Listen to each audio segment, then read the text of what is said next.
জামান জামান জামান তো জামান কত পাটা দেখো আমার। ওয়েলকাম ব্যাক সবাইকে। আজকে আমাদের এই ট্রিপের লাস্ট দিন। তো আমরা বেরিয়েছি ভোজ শহরটাকে পুরো দেখতে। একটা অটো রিক্সা বুক করেছি যে আমাদের শহরের মেইন অ্যাট্রাকশনগুলো দেখিয়ে দেবে এবং নিয়ে এসছে আমাদের প্রথম পয়েন্টে। প্রথম যে পয়েন্টটা এলাম সেটা হচ্ছে প্রাগ মহল। এর ভিতরেই আছে আয়না মহল। তো এটা এসে দেখতে পাচ্ছ প্রাগ মহল, ঠিক আছে। সামনে এইখানে বাদিক দিয়ে ঢোকার এরিয়া, ঢোকেই গাড়ি পার্কিংয়ে আছে, ঠিক আছে। এখানে মার্কেট ছোট লেগে রয়েছে, আমার পিছনে শপস আছে, ঠিক আছে। এটা দেখে তো বেশ ভালোই লাগছে, মানে পুরোপুরি ইনট্যাক্ট টাইপের ইয়ে রয়েছে এবং মানে খুব পুরনো লাগছেও না, কাইন্ড অফ প্রিটি মডার্ন টাইপের, ঠিক আছে। আচ্ছা, টিকিট সামনের ওখান থেকে নিতে হবে। কত টিকিটের দাম বলবো, তো অ্যাকচুয়ালি আমি এখান থেকে বলে নিচ্ছি কারণ খুব সম্ভব ভিতরে ফটোগ্রাফি আর ভিডিওগ্রাফি অ্যালাউড না, ঠিক আছে। মেবি ফাইন আছে। এটা পুরনো মহল মেবি, কারণ এটার চেহারাটা ভালো না, ওপর থেকে ভেঙে চুড়েও পড়েছে। প্লাস এগুলো অল নো যে ভুজে ভূমিকম্প হয়েছে, তাতে হয়তো কিছুটা ইম্প্যাক্ট হয়েছে। এটা বেসিক্যালি দরবারগড় ক্যাম্পাস বলে এটাকে। আচ্ছা, তো চলো এবার আগে যাই, দেখি টিকিটের দাম কত, আর কোথাও কিছু ফটো ভিডিও কিছু করতে দেয় নাকি। বাট আই থিঙ্ক ভিতরে ঢোকার পর করতে দেবে না। সো চলো সামনের দিকে যাই, দেখাই তোমাদের। ওখানেও আছে বেশ কিছু বিল্ডিং। আয়না মহলটা হচ্ছে ওই সোজা রাস্তা দিয়ে গিয়ে বাদিকে, সামনে টিকিট কাউন্টার। যদি খেয়াল করে দেখো তার পিছনেই যে ভাঙা বিল্ডিংটা, ওর পাশ দিয়ে আয়না মহলের রাস্তা। তো চলো ভিতরের দিকে এগোই। ওই দিক থেকে এলাম, এসে সোজা ঢুকলে এখানে ওয়েলকাম টু প্রাগ মহল লেখা আছে। এখানে টিকিট, অ্যাডাল্টদের টিকিট হচ্ছে 60 টাকা, বাচ্চাদের 35 টাকা। প্রাগ মহল টিকিটস। পিছন দিকে আয়না মহল, যেটা আমি আগে দেখাচ্ছিলাম, ঠিক আছে। এখানে অনেক দোকানপত্র আছে, ঠিক আছে। তো এই পোর্শনটা যেটা দেখাচ্ছে, ব্যাকে আসি। এই যে পোর্শনটা আছে এটা পুরনো মহলের কিছু হবে। অ্যাকচুয়ালি প্রবলেম হয়েছে এখানে না এক্সপ্লেন করার মতো খুব ভালো কিছু নেই, ঠিক আছে। না গাইড, না প্রপারলি লেখা। তো আমি just going by all my guesses, ঠিক আছে। মানে আমার গেস ছাড়া আর কিছুই না, যে এটা পুরোনো দিনের হয়তো পুরোনো কোনো মহল যেটার কন্ডিশন খুব একটা ভালো না, may not be well maintained, ঠিক আছে। তো দ্যাটস অল, এই মুহূর্তে এটাই দেখাতে পাচ্ছি। তো চলো ভিতর দিকে যাই, টিকিট কাটি। আয়না মহলটা বন্ধ হয়ে গেছে, ওখানে টিকিট কাটতে গিয়ে বললো এদিকে আসতে, তো একবার আসছি। বাট আয়না মহল ইজ ক্লোজ, কারণ দেখতে পাচ্ছি সামনের বোর্ডে লেখা 9টা থেকে 11:45, আবার 3টে থেকে 5:45। জানি না কি আছে ব্যাপারটা। তো থার্সডে ক্লোজ, আজকে স্যাটারডে যদিও, কিন্তু এটা এটা এটা এটা এটা ক্লোজ হয়ে গেছে। তাও আমরা আসছি এদিকটায়, ওদিকে পরে টিকিট কাটবো। তো চলো ভিতরটায় যাই, দেখি কি আয়না মহল ব্যাপারটা কি, যদি একটু আইডিয়া করতে পারি। কিছুই লেখা নেই, কোথাওই কিছু লেখা নেই আদার দেন ওইটা যে লেখা প্রাগ মহল ইজ লাস্ট ইয়ে জাদেজা ডাইনাস্টির লাস্ট মহারাজার রাজপ্রাসাদ। ওটা এটুকুই আমি গ্যাদার করতে পারলাম প্রাগ মহলের সম্পর্কে। অ্যান্ড দিস ইজ আয়না মহল। তো যেখানেই আসো, যেই আসো 11:45 বন্ধ হবে, আবার 3টে থেকে 5:45। তো ঠিক আছে, চলো এই জায়গা থেকে যাই, আবার ফেরত গিয়ে ওখানে টিকিট কাটি। এই যে চলো ফেরত যাই। লোকজন এইসব পরে শ্যুট করছে, আমাকে বলছে করতে নাকি, পাগল। টিকিট কাটার সময় ভিডিও করতে পারিনি, তো ভিতরে ঢুকে একটা স্টেয়ার দিয়ে ওপরে উঠতে হবে। ইটস এ গ্র্যান্ড প্যালেস, মানে সত্যি খুব বড় টাইপের লাগছে। চলো উপরে যাই, দেখি কোথায় কি আছে। কিন্তু ইনফরমেশন বড্ড কম। চলো মেন প্যালেসে ঢুকতে হবে। কিন্তু বাবা সত্যি খুব বড় সড়ো প্যালেস, ইজ এ গ্র্যান্ডিয়ার। বাট ঢোকার আগে জুতো খুলতে হবে। তো চটি খুলে চলো ভিতরে যাই। টিকিট চেক করে ভিতরে ঢুকলাম প্রাগ মহলের। ও মাই god, that's a huge Mahal. Maybe ওখানে কিছু ইনফরমেশন থাকতেও পারে, বাট বিশাল বিশাল বিশাল এই মহলটা। হয়তো এখানে এখনো রাজা মানে এটা এখনো রাজার সেট আপ বসানো আছে, কোথায় কীভাবে সব বসতো সভা। This is Jadeja ডাইনাস্টিস, is most probably the last king. আমি জানি না, মানে সত্যি বলছি কোনো ছবিতে কোনো নাম লেখা নেই, কোনো আইডেন্টিফিকেশন নেই, তো আবারও বলছি হয়তো কিছু মিস ইনফরমেশন থাকতে পারে, বাট যেটুকু আমি জানি এটা জাদেজা ডিনাস্টির লাস্ট কিংয়ের তৈরি করা, ঠিক আছে। কিন্তু দিস ইজ ম্যাসিভ, এক্সট্রিমলি বড় সাইজের, দেখতে পাচ্ছ। উল্টো দিকের আয়নাটা মোটামুটি, আয়নাটায় আমি নিজেকে স্পষ্ট দেখতে পাচ্ছি এবং তোমরা হয়তো দেখতে পাবে। হেয়ার আই অ্যাম, ঠিক আছে, আমার আঙুলের ওপর স্পষ্ট দেখা যাচ্ছে এবং এই সাইজ, ঠিক আছে। আর এই একটা নতুন নাটক হয়েছে, সব জায়গায় 360 বসিয়ে রেখে দিয়েছে, ঠিক আছে। তো ছাড়া সেসব বাদ দাও, তো চলো এখন এদিকে যাওয়া যাক। ভিডিও তো অনেক হলো, একটু দেখিও, একটু এনজয় করি। বড় গ্র্যান্ড প্যালেস আর কি, বুঝলে তো। আমার কোনো আইডিয়া ছিল না ভুজি এরকম হতে পারে। লেটস সি আগে কোথায় কি আছে। এখানে না দুটো সিংহ আছে, একটা এই আর একটা ওই এন্ডে, ওটা মেল, ওটা ফিমেল, ঠিক আছে। এটা হচ্ছে এই অ্যাকচুয়াল সিংহ আর কি, মেরে ভিতরে সব বের করে আবার সেলাই করে ভিতরে স্টাফিং দিয়ে রেখেছে। দেখতে হবে এখানে সেলাইয়ের দাগ আছে, ঠিক আছে। এখানে রাজারা সব মেরে মেরেই শেষ করে দিল। এখান থেকে কাছেই ছিল গির, তো কাজেই মারতে সুবিধা হয়েছে। আচ্ছা, এখান থেকে দেখো উল্টো দিকের যে এই জায়গাটা দেখতে হবে, উল্টো দিকের যে ঘরগুলো মানে মালটা ছিল যার ওপর উঠতে পারেনি সেটা দেখতে হবে, সেটার কন্ডিশন কীরকম খারাপ, ঠিক আছে। চলো এইগুলোকে আর দেখি, না দেখি আবার পরের দিকে এগোই, বড্ড বড় হয়ে যাবে নাহলে।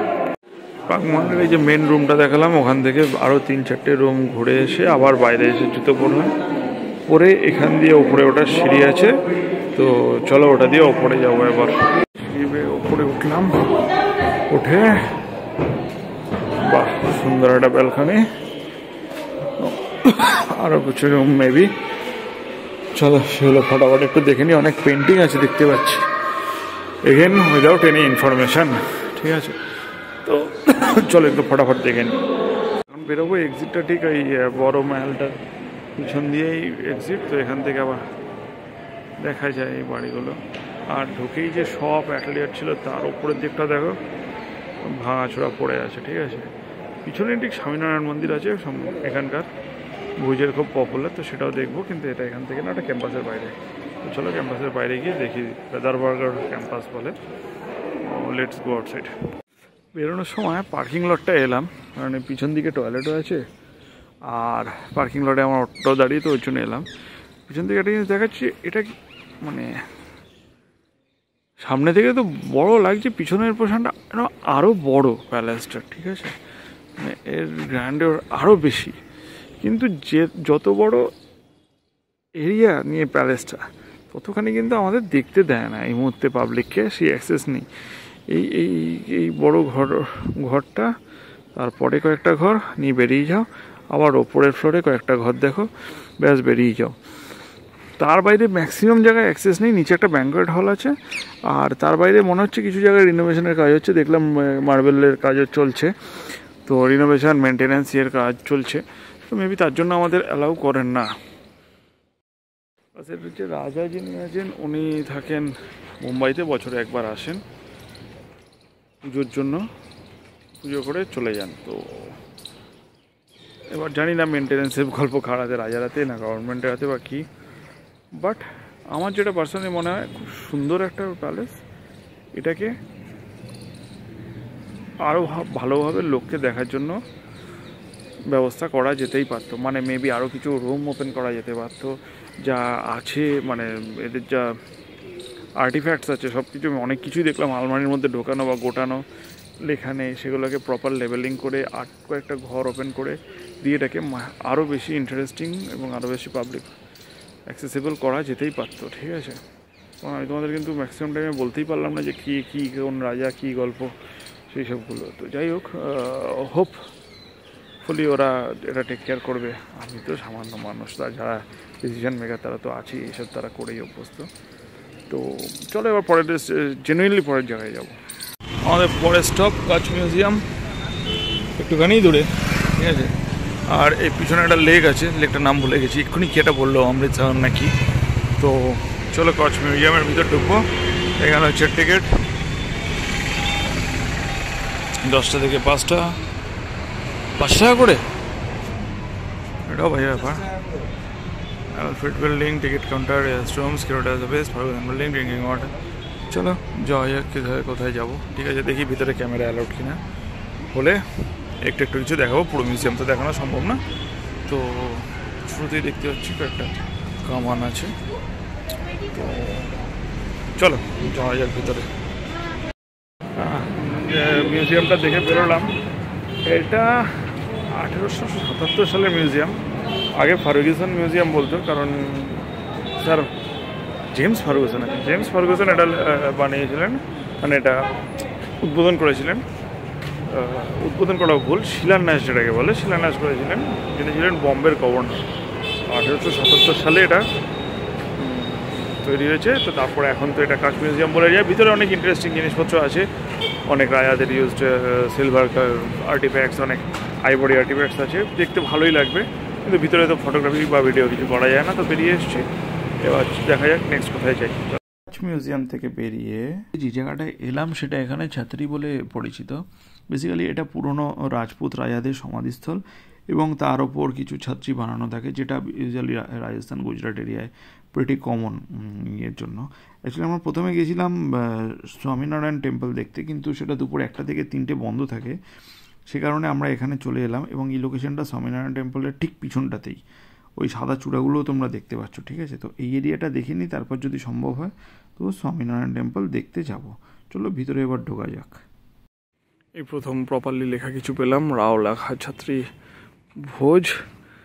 হ্যাঁ, দূর থেকে দেখে মনে হচ্ছিল রাজপুত স্টাইলের আর্কিটেকচার। দেখো যে ছাত্রীগুলো দেওয়া আছে, এগুলো রাজপুত আর্কিটেকচারেরই পার্ট। আর এখানকার রুলার তো ছিল জাদেজা, রুলার্স জাদেজা ডিনাস্টি আছে। তো চলো, অনেকগুলো ছাত্রী আছে, তার মধ্যে দেখা যাক কটা জ্যান্ত আছে। ওইখানে একটা ব্লু ইয়ে দিয়ে দেওয়া আছে ছাত্রী, যেটার কথা বোধহয় লেখাও ছিল ইনস্ক্রিপশন স্টোনটায়। চলো আগে দেখি কোথায় যাচ্ছি।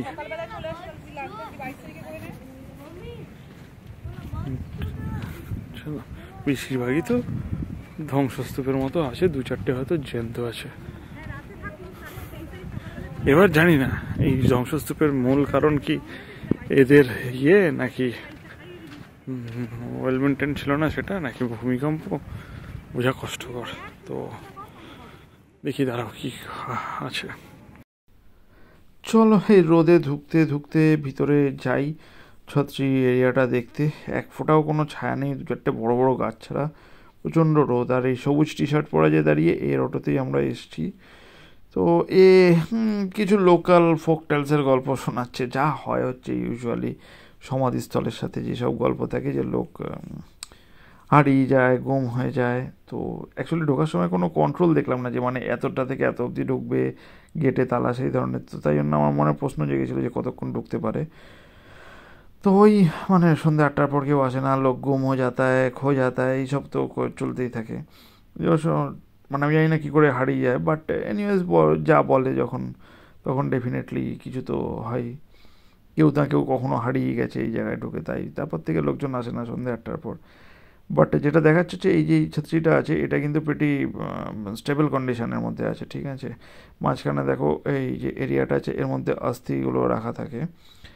আর ছাত্রীটা তৈরিও হয়েছে, মোস্ট অফ দ্য ছাত্রী যেগুলো আছে এগুলো কিন্তু স্যান্ডস্টোন দিয়ে তৈরি, যেটা রাজস্থান বা ওই এরিয়ার মানে খুব কমন ম্যাটেরিয়াল এই ধরনের ইয়ে বানানোর জন্য। এগুলো ম্যাক্সিমামই ধ্বংসস্তূপের মতো হয়ে গেছে, দেখলে বুঝবে যেগুলো পুরনো ইয়ে।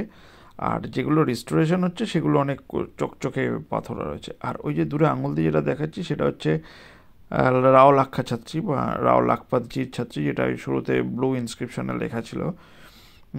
সবচেয়ে বড় ছাত্রী যেটা, ঠিক আছে। তো ওটার দিকে যাব, একটু ঘুরে ফিরে যেতে হবে, কারণ রাস্তাটা না চারদিকেই এরকম, তো মানে ধ্বংসাবশেষ পড়ে আছে, তো বুঝে বুঝে যেতে হবে কোন দিক দিয়ে যাওয়া যায়।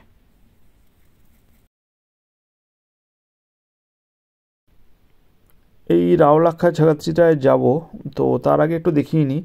চারদিকে দেখো শুধু পাথর পাথর, পুরনো স্যান্ডস্টোন নতুন স্যান্ডস্টোন পড়ে আছে, ঠিক আছে।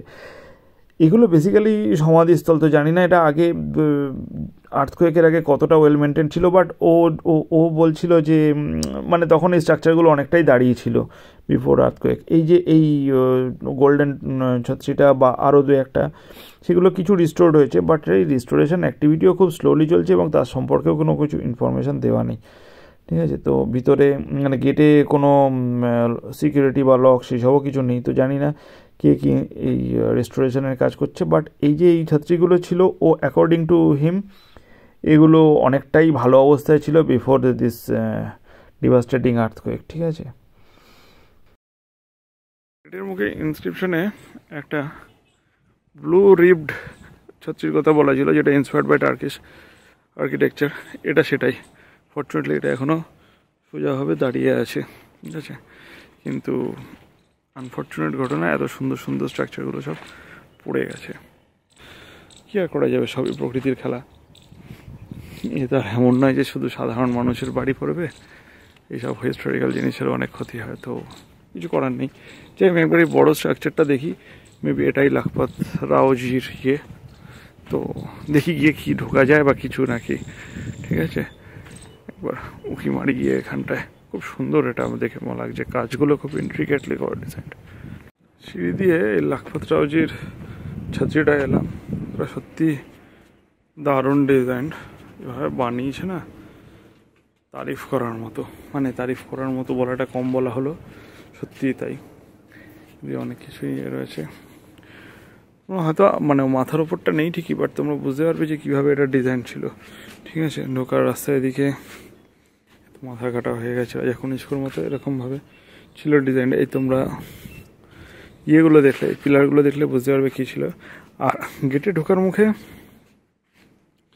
ইনস্ক্রিপশনটায় লেখা ছিল যে রাজার নাগপাত্রার সাথে তার 15 জন ওয়াইফ সহমরণে গেছিলেন। এইখানে তুমি যদি দেখো, এই সাদা এখানে না ইনস্ক্রিপশন রয়েছে, স্পষ্ট নয় কিন্তু লেখা আছে, বুঝতে পারবে। এর মধ্যে সেই কাহিনীটা লেখা আছে, প্লাস এইখানে সেই ওয়াইফদের নাম আর তাদের উদ্দেশ্যে একটা করে স্টোন কার্ভিংও করা আছে। দেখো এখানেও আরও দুটো থাকার কথা, সেগুলো মিসিং। 3টে দাদা, 3, 6, 7, এদিকে 3, 6, 7, 14। মেবি আরেকটা কথা ছিল, তো 14 জনের নাম তো রয়েছে, 15 জন বলেছিল, যাই হোক। তো ইয়ে রয়েছে। আর নাইস। তো পিছন দিকে নেমে যাই, নেমে এবার দেখি আবার কোথায় নিয়ে যায়। এই জায়গাটার নাম হচ্ছে ছাতেরি। এলে অবশ্যই এসো, ইউ ওন্ট বি ডিসঅ্যাপয়েন্টেড। আর পুরোনো হিস্টোরিক্যাল ইয়ে তো ভালো লাগবে। ও বাবা, এদিক দিয়ে নামা যাবে না হয়তো, তাহলে আমার সামনে দিয়ে ফেরত যেতে হবে। চারদিকে শুধু টুকরো টুকরো পাথর পড়ে আছে, সব এদের ধ্বংস হয়ে যাওয়া, মানে খসে পড়া পাথরের টুকরো সব চারদিকে। সমস্ত পাথরই কোনো না কোনো ডিজাইন করা, কিছু করা, শুধু সার দিয়ে শুয়ে রেখেছে, কিছু করার নেই। ঠিক আছে, চলো আবার পরের স্পটে গিয়ে দেখা হচ্ছে। যাই, কোথায় যাব। লাঞ্চ করে এসে গেছি আমাদের দিনের প্রবাবলি শেষ স্পটে। এটা হলো স্মৃতিভন, যেখানে আমাদের আর্থকোয়েক এক্সপিরিয়েন্স করাবে। গেটের সামনে এন্ট্রি ফি আছে 20 টাকা করে, আর ভিতরে শো দেখার জন্য আলাদা করে 300 টাকার টিকিট কাটতে হবে, যেটা ভিতর থেকে কাটতে হয়। তো আমরা গেটের সামনে অটো ছেড়ে দিয়ে এইটুকু হেঁটে হেঁটে যাচ্ছি। এই যে স্মৃতিবন, সামনে দিয়ে হাঁটা রাস্তা দিয়ে ঢুকবো, বাট তার আগে একটু ভিউটা দেখাতে চাই। এটা অলমোস্ট পুরো ভুজ শহরটা দেখা যাচ্ছে। মাথার ওপর ইন্ডিয়ার ফ্ল্যাগ আছে, এটা বড় ব্যাপার। এখানে কিছু মিয়াজাকি প্ল্যান্টেশন আছে, আমি মানে সেদিকে যদি যাই তো দেখাবো, বাট আদারওয়াইজ জায়গাটা খুব সুন্দর, ওয়েল প্ল্যান্টেড, ঠিক আছে। এবং তো চলো ভিতরে যাই, দেখি অ্যাকচুয়াল আর্থকোয়েকের গল্প কি দেখায়। 28 August 2022, not even 1 year. Okay, left से ही जाएंगे, चलो लेफ्ट से ही जाओ। লিফট আছে, লিফটের সেকেন্ড ফ্লোর। এটা শ্রুতিবনের ওপর থেকে তোলা ভিউটা, পুরো ভুজ শহর থেকে দেখা যাচ্ছে।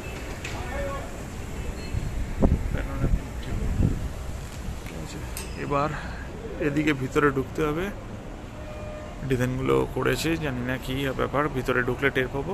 ভিতরে সিগারেট অ্যালাউড না, তো থাকলে গাড়িতে রেখে আসবে, ঠিক আছে? চলো এবার ভিতর দিকে যাবো, কল্লোলদা এলে সিগারেট রাখতে গেছে গাড়িতে। চলো বাবা, ঢোকার পর কতগুলো সিঁড়ি, বুঝতে পারছি না কত দূর অবধি যেতে হবে। বাবারে, চলো যাই, কোথায় যাব? এখান থেকে ঢুকলাম, কি স্টিল স্ট্রাকচার বানানো। চলো দেখি টিকিটপত্র কি করার, করে উপরে যাই। আচ্ছা, এই যে ফ্লোরগুলো ছিল ঢোকার সময় দেখাচ্ছিলাম, এখানেই সব 7খানা সেকশন। এই 1 ঘুরিয়ে এদিকে এসে 2, 3, এইভাবে একদম ওপরে 7 অবধি যাবে। 4, 5, 3 অবধি দেখেছিলাম, তারপর 4, 5 স্কিপ করে সোজা 6-এ গেলাম, যেখানে অ্যাকচুয়ালি ভূমিকম্পটা ফিল করায়। 7 হচ্ছে প্রেয়ার রুম, তো আমরা আবার সোজা ওপর থেকে নেমে এলাম, ওই হচ্ছে একদম টপে। আর এই যে মাথার উপর এগুলো করেছে, সরি এই যে এইগুলো রয়েছে, এইগুলো হচ্ছে লিফট। এটা একটা করে ফ্লোর ওঠানোর জন্য, আর নামার সময় এটা শুধু সিনিয়র সিটিজেনরা। এদিকে ওয়াশরুম, অডিটোরিয়াম। এখন বেরিয়ে যাচ্ছি, বাজে 7টা, একটু মার্কেট যাব, তারপর গিয়ে দৌড়ে বেরিয়ে যেতে হবে। চলো বেরোই।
এখন কম্পাইল করতে গিয়ে খুঁজে পাচ্ছি না, মোস্ট লাইকলি ডিলিট হয়ে গেছে। তো সেই জন্য আমি আবার এলাম বলতে। তো যেটা হচ্ছে স্মৃতিবন থেকে আমরা বেরিয়েছি সন্ধ্যে 7টার সময়, ঠিক আছে? তো 7টার সময় বেরিয়ে যেটা হচ্ছে আমাদের হোটেলে লাগেজ রাখা ছিল, রুম চেক আউট ছিল। আর আমাদের পরের দিন ফেরার ফ্লাইট আহমেদাবাদ থেকে ছিল সকাল 11:30টার সময়। তো আমরা ভুজের থেকে রাত্রিবেলা 10:30টায় ট্রেন ছিল আমাদের, যেটা আহমেদাবাদ পৌঁছে দেওয়ার কথা ভোর 5টার সময়। তো আমরা স্মৃতিবন থেকে বেরিয়ে নেক্সট যেটা করলাম হলো একটু মার্কেট গেছিলাম, মানে খুব সামান্য টাইমের জন্যই, একটু কিছু যদি জামা কাপড় কেনার হয়, একটু মিষ্টি কিনলাম বাড়ির জন্য। অ্যান্ড দেন বাই 8:30-8:45 আমরা হোটেলে ঢুকেছিলাম লাগেজটা নিতে, প্লাস ওদের সাথে একটু কথা বলা ছিল যে আমরা একটা রুম কিছুক্ষণের জন্য ইউজ করবো। সারাদিন বেরিয়েছি তো জাস্ট মুখ হাত ধোয়া, একটু ড্রেসটা চেঞ্জ করা, বা একটু বিশ্রাম করা, একটু ওয়াশরুম ইউজ করা, এই তো ওই অ্যারাউন্ড 45 মিনিটসের মতো লেগেছে। 15টা থেকে 9:30টার মতো টাইম দিয়েছে। তো হোটেল ছিল আমাদের হোটেল নেস্ট ভুজে, যেটা তোমরা রিভিউ অলরেডি দেখেছোই। তো হ্যাঁ, ওই ইউজ করার জন্য ওরা চার্জ করেছিল আমাদের 500, ঠিক আছে। বাট ঠিক আছে, আমাদের হেল্পই হয়েছে। তো আফটার দ্যাট আমরা ওখান থেকে মানে হোটেল থেকে আমাদের এয়ারপোর্ট এই রেল স্টেশন ছিল 2.5 কিলোমিটার্সের মতো, ঠিক আছে। তো যে অটোয় করে সারাদিন ঘুরেছি তাকেই বললাম আমাদের রেল স্টেশন ছেড়ে দিতে দিয়েছিল, মানে আমাদের অটোয় করে দুটো ট্রিপ করতে হয়েছে যেহেতু 4 জন ছিলাম। বাই ট্রেন আমরা রেল স্টেশন পৌঁছে যাই, 10:30-তে আমাদের ট্রেন ছিল। ভোর 5টায় আমাদের ঢুকি আমরা আহমেদাবাদ স্টেশনে নেমে ওখানকার যে বাইরের রাস্তায় যে অটোওয়ালা থাকে ওদেরকে বলি কোনো একটা হোটেলে নিয়ে যেতে, যেখানে আমাদের 4 জনের জন্য একটা রুম লাগবে, কিছুক্ষণ বিশ্রাম নেবো, একটু চোখ বন্ধ করবো, একটু ফ্রেশ হবো, যা চান পান করা ড্রেসিং করা করে আবার বেরিয়ে যাবো। তো বাই 6 আহমেদাবাদে একটা হোটেলে আমাদের ঢোকায় এক অটো ড্রাইভার। তো নেগোসিয়েশনের পর উই এগ্রিড অ্যাট 1300, তো 1300 টাকা দিয়ে একটা রুম নিয়েছিলাম ফর অ্যারাউন্ড 3.5 hours। ওই কিছুক্ষণ শুলাম, মানে ডর্ম টাইপের বেড ছিল ওখানে, 4 জন 2টো আলাদা বেডে কিছুক্ষণ শুয়ে নিলাম। তারপর একটু ফ্রেশ হয়ে স্নান করে ড্রেস চেঞ্জ করে বেরিয়ে গেলাম বাই 9:30। এবং একটু দেরি হয়ে গেছিলো কারণ ওখানে না উবার পাওয়াটা একটু সমস্যা হচ্ছিল। আর সবচেয়ে বড় সমস্যা যেটা হচ্ছিল উবারের যে ওখানে ম্যাক্সিমাম না সিএনজি গাড়ি, তো সিএনজি গাড়ির যেখানে ডিকি রাখার ইয়েগুলো হয় ওখানে আমাদের গ্যাসের স্টোরেজটা ছিল, যার জন্য আমাদের লাগেজগুলো কিছুতেই ঢুকছিল না। তো আফটার লট অফ স্ট্রাগল আমরা তারপর বাধ্য হয়ে 2খানা পের অটো বুক করি আমাদের এয়ারপোর্ট পৌঁছে দেওয়ার জন্য। স্টেশন থেকে এয়ারপোর্ট রাফলি আধ ঘন্টার মতো লেগেছে আমাদের। তো আমরা ঢুকেছি অলমোস্ট 11:20 ফ্লাইট ছিল, এয়ারপোর্টে ঢুকেছি 10:25, ঠিক আছে। তো কানের পাশ দিয়ে বেঁচে গেছি। তো চলো এর পরের পার্টটা আবার আছে, যেটা এয়ারপোর্টে যে শটটা করেছিলাম। তো চলো এয়ারপোর্টের শটটা এবার তোমাদের দেখাই। গুড মর্নিং সবাইকে। ট্রিপের লাস্ট পোর্শনে আমি এসে গেছি, এখন এসে গেছি আহমেদাবাদ এয়ারপোর্ট। এখান থেকে আমার ফ্লাইট আছে 11:20-তে মুম্বাইয়ের জন্য। তারপর ওখান থেকে মুম্বাই থেকে আছে আমার 12:50-এ মুম্বাইতে পৌঁছবো। আবার দুটো কত যেন মুম্বাই থেকে আছে কলকাতা পৌঁছবো, দুটো 4:50, হ্যাঁ ঠিক আছে। তো এই হলো এবার ট্রিপ শেষ আমাদের। আশা করি আমাদের ব্লগটা ভালোই লেগেছে। জানিও কী কী ইমপ্রুভমেন্ট করতে হবে পরের বার থেকে। জানি আমার ভয়েসটা একটু নিচে, বাট আদার দ্যান দ্যাট আর কিছুই থাকলে বলবো। ঠিক আছে, আশা করি তোমাদের ভালোই লাগবে। আর আমাদের ব্লগ দেখে যদি ঘুরতে আসো তাহলে জানিও কতটা হেল্পফুল সেটা হয়েছে, ঠিক আছে। এবারের মতো আমাদের ট্রিপ এখানেই শেষ করছে, তো আমাদের ব্লগও এখানেই শেষ। Bye bye.